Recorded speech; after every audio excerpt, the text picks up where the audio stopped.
المباريات التجريبية والتي لم تتعدى الثلاث، وسوريا بحاجة إلى قائد صاحب خبرة كبيرة، وهي صفات لطالما ارتبطت بنزار محروس الذي يضع النجاح نصب أعينه معتمدا على الهدوء والصبر والعزيمة، والتي يعتبرها مفاتيح الفرج.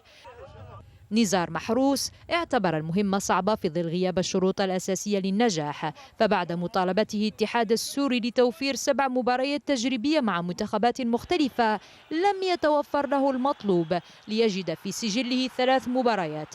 هل ستكون كافية لتحقيق النجاح؟ لأن تصريحات نزار محروس رفعت المعنويات عندما أكد جاهزية منتخبه لخوض الغمار، وتوقع نزار محروس توافد آلاف السوريين لتشجيع منتخبهم في عمان رغم كل الظروف، وسيعتمد الأخير على مزيج من الشبان الجدد وكذلك أصحاب الخبرة من المخضرمين، وعلى رأسهم فراس الخطيب وجهاد الحسين، بالإضافة إلى أسماء أخرى.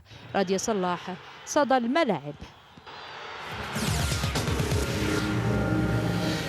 طبعا كل التوفيق للمنتخب السوري. ابو عوف، قلت نتائجه هي الافضل على صعيد الاستعداد، فاز على العراق خارج ارضه، فاز على الاردن بالثلاثه.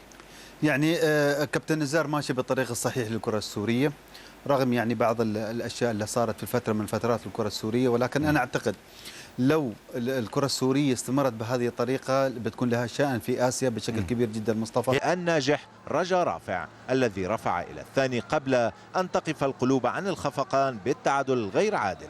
فعدلت الأمور لكنك لم تستطع إلا وأن تضع نفسك في خانة أنت بغنى عنها بمخاطر العودة بوقت طويل كان متبق لتظفر بنتيجة كبيرة. أحمد الآغا، صدى الملاعب. والحمد لله يعني نحن منتخب جديد، منتخب عم يلعب كرة حلوة، بينقصنا شوي الانسجام أكثر، لكن الحمد لله يعني كل من شاهد المباراة أثنى على أداء المنتخب الراقي والسلس واللي صار فيه يعني اسلوب جيد. مثل ما قلت لك النتيجه كاداء راضين عنه، كنتيجه شوي عملت لنا قلق. شو كان ينقص المنتخب السوري؟ الجمهور مثلا، الروح؟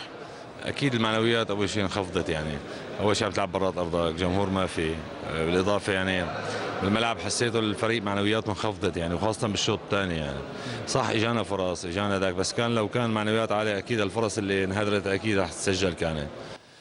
يعني نزار محروس وعبد القادر كردغلي سوا عمالقه هذا الزمن الجميل.